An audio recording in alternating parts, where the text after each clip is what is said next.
வணக்கம். ட்ரிபிள் ஏகடமிலிருந்து ஜோதிராஸ் பார்க்க இருக்கும் தலைப்பு யோகங்கள் பலவிதம், ஒவ்வொன்றும் ஒரு விதம். ஜாதகத்தில் உங்களுக்கு இருக்கா? இதுதான் தலைப்பு. நம்ம சேனலை சப்ஸ்கிரைப் பண்ணாதவங்க சப்ஸ்கிரைப் பண்ணிக்கங்க. பதிவுகள்லாம் வரிசையாக வரும், பார்த்து பயனிடலாம். ஜோதிடத்தை எளிமையாக படிக்க ஆரம்பவர்கள் 9788250439 இந்த நம்பருக்கு கால் பண்ணுங்கள். 1 இயர் டிப்ளமா இன் அஸ்ட்ராலஜி, அதோடு சேர்ந்து 1 year diploma in acupuncture basic Siddha Varma course நடக்குது. ஆர்வமுள்ளவர்கள் அனைவரும் படித்து பயனிடலாம். இப்போ வாங்க தலைப்புக்குள்ள போகலாம். யோகங்கள் பலவிதம், ஒவ்வொன்றும் ஒரு விதம். ஜாதகத்தில் உங்களுக்கு இந்த அமைப்பு ஏதாவது ஒரு அமைப்பு இருக்கிறதா என்று பார்த்து தெளிவடைந்து கொள்ளுங்கள். வாங்க தலைப்புக்குள்ள போகலாம். ஃபர்ஸ்ட், சுனபா யோகம். சந்திரனுக்கு 2இல் ராகு கேது தவிர பிற கிரகங்கள் இருந்தால் அது சுனபா யோகம். இதனுடைய பலன் என்னன்னு பார்த்தா, சுய சம்பாத்தியத்தின் மூலம் முன்னுக்கு வருவார்கள், நல்ல அறிவு நிரம்ப பெற்றவர்கள், பெரும் புகழும் உடையவர்கள், சொத்து சுகங்கள் நிறைய அமைய பெற்றவர்கள் தான் இந்த சுனபா யோகம். அடுத்து அனபா யோகம். சந்திரனுக்கு 12இல் ராகு கேது தவிர பிற கிரகங்கள் இருந்தால் பலன்கள் என்று பார்த்தால், சிறந்த உடல்வாகு, கம்பீரமான பார்வை, தர்ம சிந்தனை மிக்கவர்கள், பெரும் புகழும் உடையவர்கள், இவர்கள் அனபா யோகம். அடுத்து துருதுரா யோகம். துருதுரா யோகம். சந்திரனுக்கு இருபுறமும் சூரியன், ராகு, கேது தவிர பிற கிரகங்கள் இருந்தால் அது துருதுரா யோகம். இதனுடைய பலன்கள் என்று பார்த்தோமேயானால், தம்மை உணர்வு மிக்கவர்கள், பொன் பொருள் சேர்க்கை அதிகம் உண்டு, நல்ல வசதியான வாழ்க்கை வாழ்வார்கள்.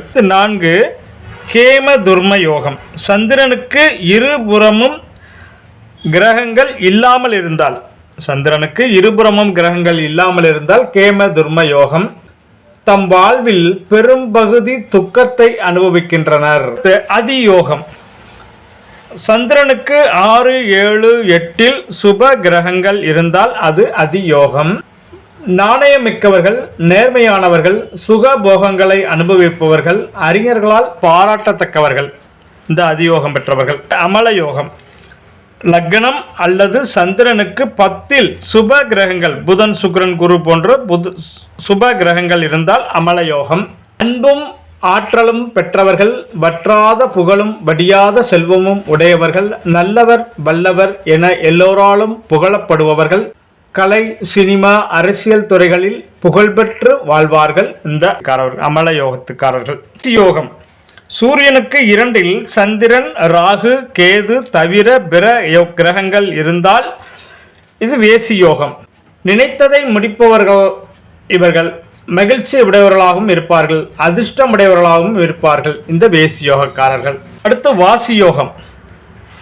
சூரியனுக்கு 12இல் சந்திரன், ராகு, கேது தவிர பிற கிரகங்கள் இருந்தால் அது வாசி யோகம். பலராலும் பாராட்டப்படுபவர்களாகவும், செல்வாக்கு மிகுந்தவர்களாகவும், பேச்சுத்திறன் மிக்கவர்களாகவும், செழிப்பானவர்களாகவும் வாழ்பவர்கள் இந்த வாசி யோகத்துக்காரர்கள். அடுத்து உபயசாரி யோகம். சூரியனுக்கு இருபுறமும் ராகு கேது தவிர பிற கிரகங்கள் இருந்தால் உபயசாரி யோகம். செல்வாக்கு மிக்கவர்கள், சமுதாயத்தில் பெருமையும் பெரும் செல்வம் உடையவர்களாகவும் இருப்பார்கள். அடுத்து அம்ச யோகம்.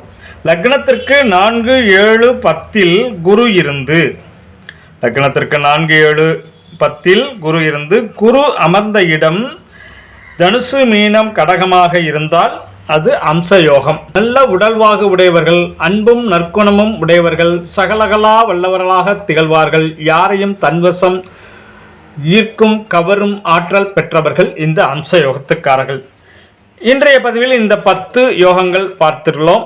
அடுத்து இது பார்ட் 1ஆக போடப்பட்டிருக்கிறது. அடுத்து பார்ட் 2வில் அடுத்த 10 யோகங்கள் வரும். யோகங்கள் அனைத்தையும் பார்த்து கொண்டு தங்களுக்கு இந்த யோகங்கள் இருக்கிறதா என்று பார்த்து அதனால் தெளிவடைந்து அதற்கேற்ற மாதிரி வாழ்வியலை அமைத்து கொண்டு ஆரோக்கியமாக வாழுங்கள், ஆனந்தமாக இருங்கள், வாழ்க வளமுடன், வாழிய பல்லாண்டு. நன்றி.